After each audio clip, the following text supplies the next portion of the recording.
Rohan smart, handsome और intelligent लड़का जिसकी तरह पूरा कॉलेज बनना चाहता था। उसकी गर्लफ्रेंड आरुषि, जिसे वो बहुत प्यार करता था, लेकिन उसने आरुषि से कह दिया था कि अगर उसकी फैमिली वाले आरुषि को न अपनाए तो वो उसे छोड़कर चली जाए, क्योंकि रोहन अपनी फैमिली के खिलाफ कभी नहीं जा सकता।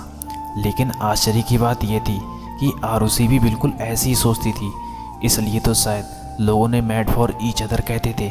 धीरे धीरे उनकी उम्र हो गई और उनके घर शादी की बात चलने लगी, तो दोनों को लगा कि अगर अब उन्होंने अपने घर पर एक दूसरे के बारे में बताया तो बहुत देर हो जाएगी, और इसलिए दोनों ने अपने घर वालों को बताया।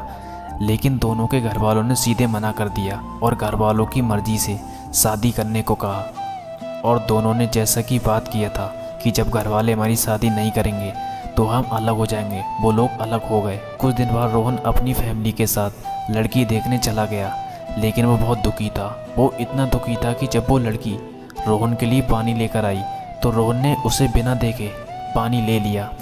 जैसे ही रोहन ने पानी की गिलास पकड़ी, उस लड़की ने रोहन को धक्का दिया और रोहन के हाथ में पानी का गिलास छूटकर रोहन के ऊपर गिर गया।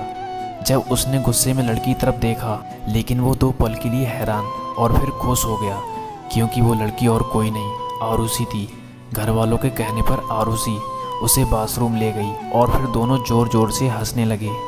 बाद में दोनों बाहर आए तो रोहन के घर वालों ने उससे पूछा कि लड़की कैसी लगी, तो रोहन ने झट से हाँ कह दिया, जिससे उसके घर वाले थोड़ी सोच में पड़ गए, क्योंकि रोहन ने कुछ दिन पहले ऐसा कहा था कि वो किसी से प्यार करता है, और आज वो इस लड़की से शादी करने के लिए तैयार हो गया। और यही हाल आरुषि के घर वालों की भी थी।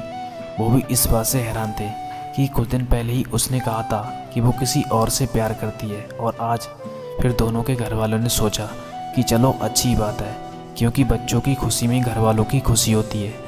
लेकिन दोनों के घर वालों की चिंता सताई जा रही थी कि कहीं वो शादी के समय कहीं भाग न जाएं, और इसलिए दोनों के घर वालों ने अपने बच्चों पर नज़र रखना शुरू कर दिया। लेकिन वो तो एक दूसरे से ही प्यार करते थे।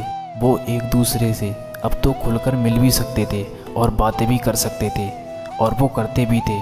और बाद में घर वालों को तसल्ली हो गई कि वो दोनों एक दूसरे के साथ खुश रह सकते हैं, और उनकी सगाई करा दी। लेकिन अब दोनों को एक दूसरे के बिना रह नहीं पाते थे, और उनकी हरकतों को देखते हुए उनके घर वालों ने उनकी शादी जल्द से जल्द करने का फैसला किया।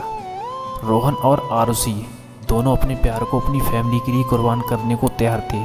शायद इसलिए उन दोनों को भगवान ने एक दूसरे से अलग नहीं किया, और दोनों के घर वालों की मर्जी से दोनों की शादी हो गई। और इस तरह दोनों की लव मैरिज अरेंज मैरिज में हो गई। इसी के साथ मैं आपसे विदा लेता हूँ।